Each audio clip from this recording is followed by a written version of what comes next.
You're watching the 2024 SCAC Football Media Days. With the return of SCAC to the gridiron for the first time since 2016. We're taking a look around the league at all the teams and previewing the season. Today, we're taking a look at the McMurry University Warhawks. The Warhawks will be led once again as they head into the season of the guides of head coach Jordan Neal, along with leadership from sophomore quarterback Jess Hoel and senior defensive lineman Markeis Williams. Coach Markeis, Jess, thanks so much for joining us today. Thank you. Coach, we'll open up with you. You've talked in the past, one of your favorite things about coaching is the idea of building. You arrived there at this program going now into your sixth season back in 2019 when you arrived.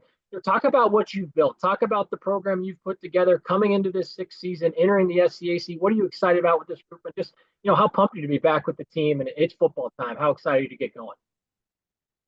To say that we're excited would be an understatement for sure. That definitely doesn't encapsulate it. We're just thrilled to be back. It was a good summer, and our guys worked hard in the off season, and we don't get to see these guys every day for the summer, and so it's just great having them all back. We feel like we put together a really good freshman and transfer class, and those guys have fitted in really well, and they've joined, and it's a different chemistry than it was a year ago, but hopefully a lot of the same type of thing that you saw, especially for us late in the season down the stretch in those last four games. Something really clicked for us at that time, and we had felt like we were really, really close to being a good football team for a long time, not just in the first half of the season last year, but in years past we just felt like we were a play or two or five away from really being a winning football team. We've had talented players, but we were just lacking that confidence, and we really needed a signature win, I think, to put us over the top. And for us last season, that came in the form of the Howard Payne game. We were coming off of a heartbreaking loss in overtime to Hardin Simmons, and we felt like we should have won that game. And then the very following week, we come up short by 1 point against a very, very good ETBU team, probably the best defense or one of the best defenses we saw all season. And so we were kind of at a turning point there. And against Howard Payne, it just came together. Jess played incredible. Guys made plays. We had timely stops on defense against a very high-powered offense. And so I don't know. The building process it's been long. Been arduous. It's been frustrating at times for me personally, having been at Hendricks previous to McMurry. We were a startup program, and I got the opportunity to be a part of that, just starting something from nothing. And coming to McMurry was similar in a lot of ways, but different in a lot of other ways in terms of inheriting the players that we received and trying to bring them along, guys that had been recruited by the other coaches, the other coaching staff, and, making them our own, as well as trying to gain traction in a recruiting market in West Texas. We've got Hardin Simmons right across town, and, we feel like we've made a lot of inroads with local players, as well as the target cities like Dallas, San Antonio, Houston, Austin, Central Texas. And just over time, I guess, little by little, we feel like we've kept a consistent message. We've stayed on the same page, stayed on the same track, and learned from a lot of mistakes along the way. Some things that I would love to do over again if I had a second try at it, as a first-time head coach. But it's starting to feel like a family, and I'm just thrilled about the fact that we've got 27 seniors on our team this year. Not to mention a huge junior and sophomore class, and a lot of guys that have just played a lot of football for us on Saturday afternoons. So, again, to say I'm excited would be an understatement. Yes, for you coming into this season, coming off a spectacular opening year there in Abilene, really bursting onto the scene. Second team all-conference, school record, 69.49% completion percentage, threw for over 2,500 yards, 23 touchdowns. Talk a little bit about that opening season there in Abilene. How much confidence do you gain from a season like that coming into this year? And, what did you learn, and how excited are you just to be back with this group and getting ready to start football again? Yeah, so I mean, Coach Neal, I mean, he sets us up for success in terms of the plans and everything like that. So I mean, when I'm surrounded by playmakers that I have in terms of the offensive line, wide receivers, running backs, everything like that, it makes my job a lot easier. But I mean, in terms of confidence, I think this whole group, in terms of an offensive unit, I think we're all really confident what we can do. I think we can go out there and light up the scoreboard, regardless of who's in front of us. So I think that's the biggest deal for us is just being a confident team in terms of knowing the play call is going to be right, the offensive line is going to do their job, the receivers are going to be where they're supposed to be, running backs are going to run hard. So I think that's the biggest deal is like you said, we are a very confident offense, and I think it's hard to stop when we're confident. Markeis, Coach talks about this senior class that you're a part of and how proud he is of that group. And, you look back at last season and, he said, you're sitting there at 2-4 and you kind of have a decision to make. And, you and the other leaders on this team took it upon yourself clearly to turn things around and put things in your hands and in the right direction. Close out the year with 4 straight wins, 6-4 season. How much does the way last year end help push this team, motivate this team coming into camp, and talk a little about the vibes as one of the senior leaders? What's your mindset and how is this group buzzing, early on and getting ready for this season to get started? I feel like for last season, after starting 2-4, like you said, it lit a fire under our guys because we didn't want the season to be a disappointment to end the year. And like Coach Neal said before, every game that we've been in is a winnable game. So we went into that season the very next game thinking that, same confidence that we can win the game and even more games. And he always say, you win one game and you win another game, that's called a winning streak. So, you constantly put wins together and everybody is just, I guess, hungry to change the culture around here. Tired of losing mentality and just want better for everybody. Coach, you talk about some of the challenges you faced over the course of building this program, a new challenge for this team, for this program coming in this season, the return of SCAC football, as I mentioned, first time back on the gridiron since 2016.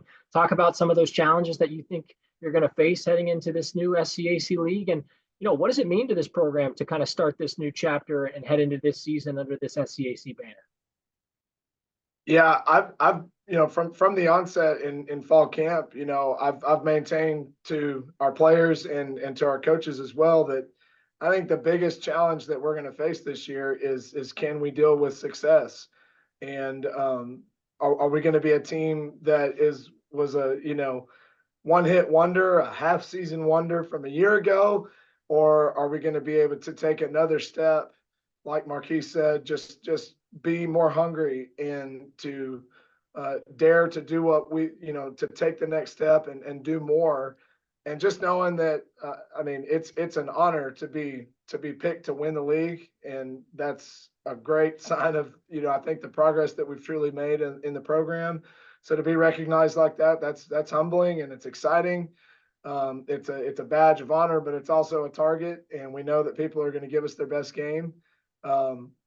I think that Texas Lutheran is going to be outstanding, and have to play those guys twice is going to be really challenging. It's going to be challenging to beat them once, much less try to do it twice. I think Centenary is going to draw a lot of talented players from East Texas, from the Dallas-Fort Worth area, Southern Arkansas, Central Arkansas, and certainly, what can you say about Louisiana high school football? There's just a lot of really good players and guys that are looking for that D3 opportunity, that I think Centenary provides. And their head coach won a national championship in college and played for Nick Saban.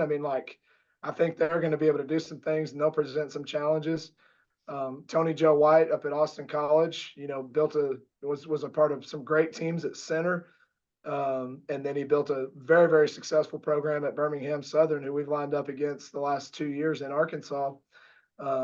And I expect him to continue to build Austin College, into a winner. And I'm really excited to have Lion in our league. We used to play them when I was at Hendricks, so I'm very familiar with them. And Coach Douglas is actually used to live in Abilene, coached at ACU, has been a head coach at other places. And those guys are going to work their tails off as well. Very excited about Hendricks coming into the league next year. Excited about Schreiner starting football. So I just think it's going to be a great league. Schools that really value education and the student athlete and the model that we live by in the Division III, the pure mindset of being a scholar athlete. And it's just going to be exciting, but we've got to be able to deal with success. That's going to be our biggest issue, I think, this year. And I believe we're poised to do that, but we can't be complacent. We've got to stay focused on the task at hand.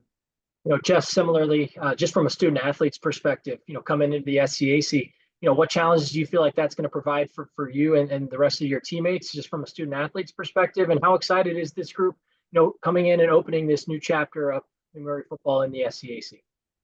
I think like Coach Neal said, the biggest deal is as a player dealing with success. Can we maintain great practice habits, showing up on time, attacking the weight room, watching film, being a great student? But as a group, I think we're extremely excited about the opportunity we have at hand. So I think everybody is ready to attack this conference. And I think overall it's a great opportunity for the entire team.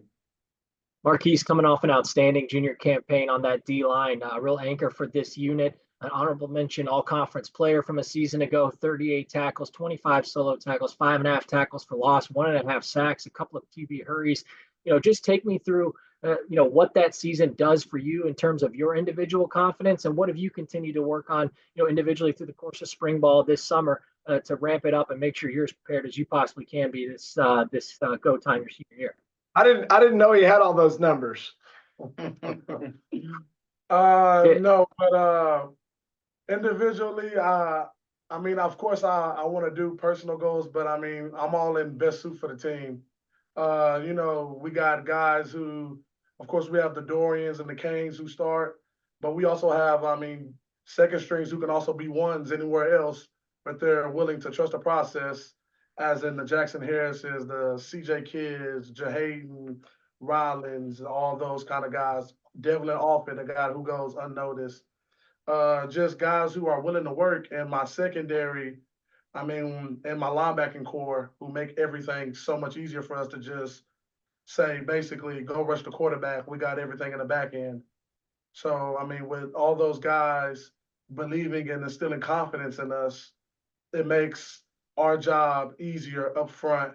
And as a defense, our tenacity and our willing to not let anybody just get any scores or any yards really on us personally. We take that personal when people think that they can come in game plan and basically not fear us, kind of deal.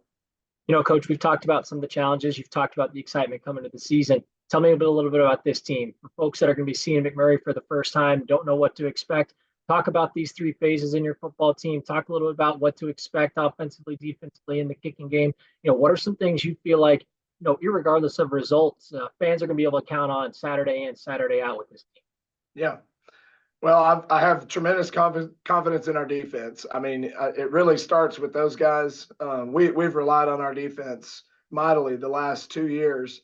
And as much as I was pleased with the progress we made on offense and the way we really showed that we can be an explosive team offensively, that doesn't just happen. When you can play confident offensively, knowing that you can get the ball back on defense and that, they're going to get after the quarterback, like Markeis said, and that leads to takeaways. That leads to, teams putting the ball on the ground and us picking up a fumble, even scoring on defense, interception returns for touchdowns. Just having that confidence in those guys, I couldn't say enough about them. Coach Will Snyder, our assistant head coach and our defensive coordinator, I always say this, and he's a humble man, and he's a great football coach and a better guy. But he's really the head coach of half of our team. I usually walk down the hallway on about Thursday during a regular week, and I just ask them, say, we got them stopped, and they usually feel like they got them stopped. And so it just does so much for us. Herman Lee is outstanding, an outside linebacker for us. James White is our Mike. He gets us lined up. We've got some really good, fun, healthy competition going on at the will linebacker position between Zach Lambert and Dude West. We have a player on our team whose name is Dude, by the way. I'm thrilled about the secondary. Tim Leatherman has been a very, very productive player for us. Is a leader, is just tenacious, gets to the football. Damon Dozier is a great leader on our team, and he's a guy that gets us lined up. He was banged up a little bit in the spring, but he's kind of back on the mend and is doing well. And then, Kamani Smith at corner had six picks last year. did an outstanding job, just came on really, really solid as a sophomore, and he's just going to be a junior on the field. And, Jaden Wilson's a senior who's played a lot for us at corner as well, and he's going to, we expect him to do a great job. And then I'm excited about some of our secret weapons. We've got some transfers and some newcomers that I think that are going to provide depth, and some guys that are going to be impact players right off the bat, especially in the secondary. Offensively, it all starts with the quarterback.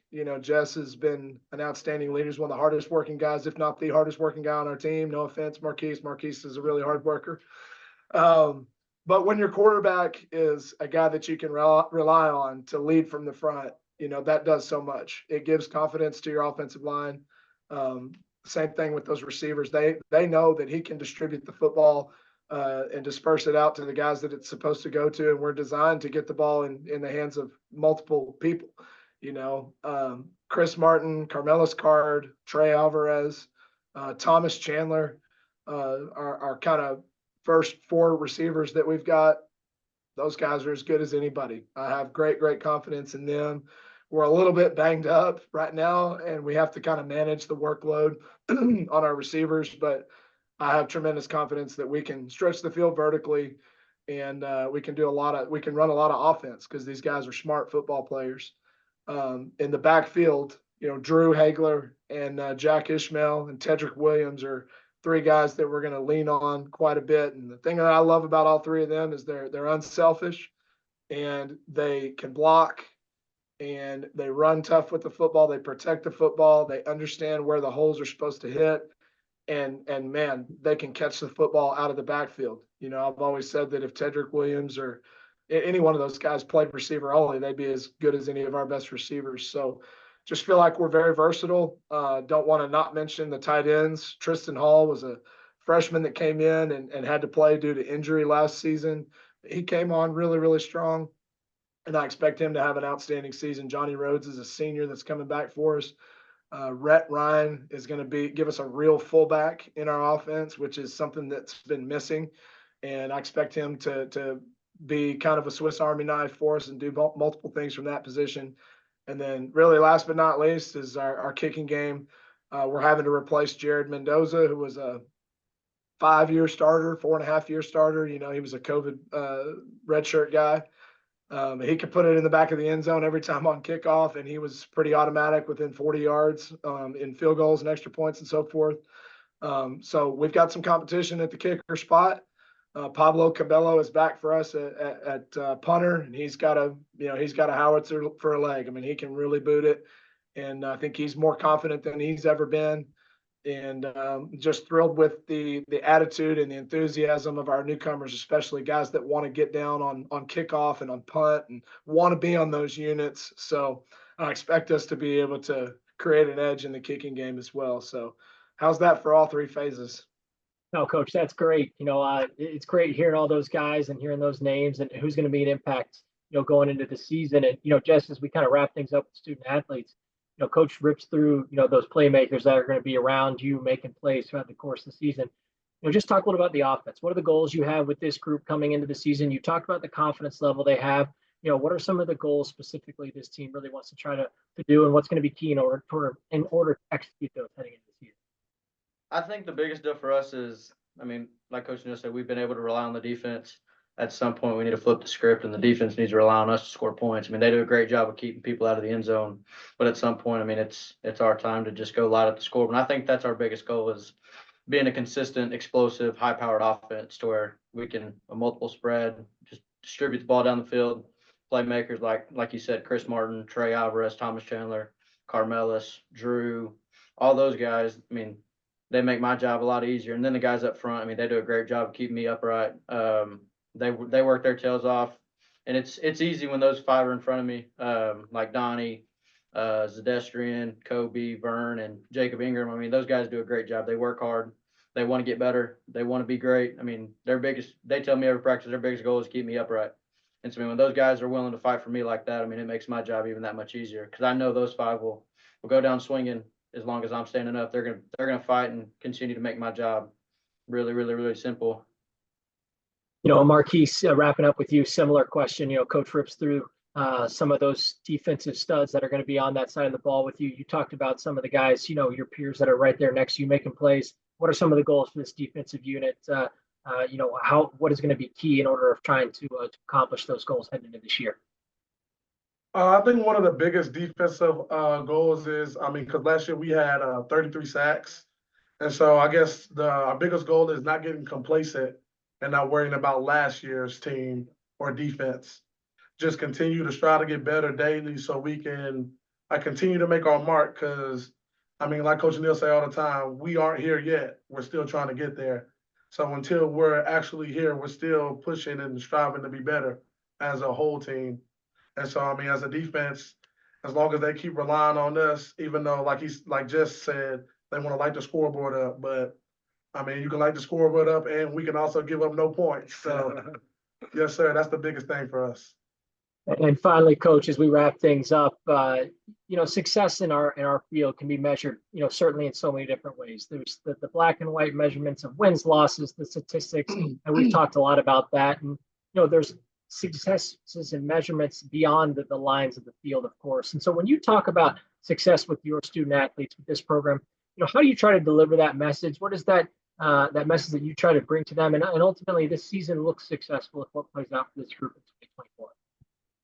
Yeah, the cliche answer would be that I want to see these guys be great students and, be great, productive members of society, which we certainly we want those things. And we have an intense desire to see our players graduate and to go on and to pursue their careers and to be good business owners, doctors, lawyers, teachers, coaches, plumbers, electricians, whatever.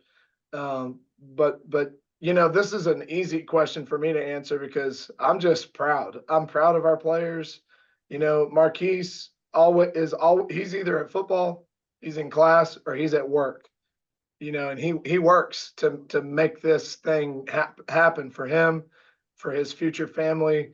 And we've got a lot of our guys on our team who make sacrifices and spend a lot of time away from here, putting whatever they can in their pocket so that they can pay the tuition and they can be here and do their job and play football and just be a part of this team. Jess and his family, they show steers and they're always at a rodeo. They've always got something going on as a family. His family's incredibly supportive. And we've got a lot of parents and grandparents and aunts and uncles and brothers and sisters that are really supportive of our guys. And, so we just take great pride in maintaining a family first environment. I've always been a heart on my sleeve type of person. I love people. I'm a people person. I love to build relationships with players. I've been very, very lucky to have some good ones in my career. This will be my 18th year. But I don't know if there's a team that I've coached. This is as good a team as I've coached as far as the football players that they are. But I like them. I like being around them. I enjoy being around them. They make me laugh. They keep me on my toes. They hack me off sometimes, but I need that balance as well. But the thing I love too is they're as competitive as I am. I am not a good loser, probably not even a great winner. But these guys are the same way. They love to compete at whatever they're doing. So I have no doubt that as we preach to them the importance of being a good man, in addition to being a good student and a good football player, I have no doubt in my mind that these guys fulfill all of those things, and they've got great things waiting for them in their futures. We're head football coach Jordan Neal, along with leadership from sophomore quarterback Jess Hoel and senior defensive lineman Markeis Williams. The Warhawks will open up the 2024 campaign when they hit the road and take on Southwestern on September 7th. Coach, Jess, Markeis, thanks so much for your time today. Best of luck as you head into the season. Thank you. Thank you.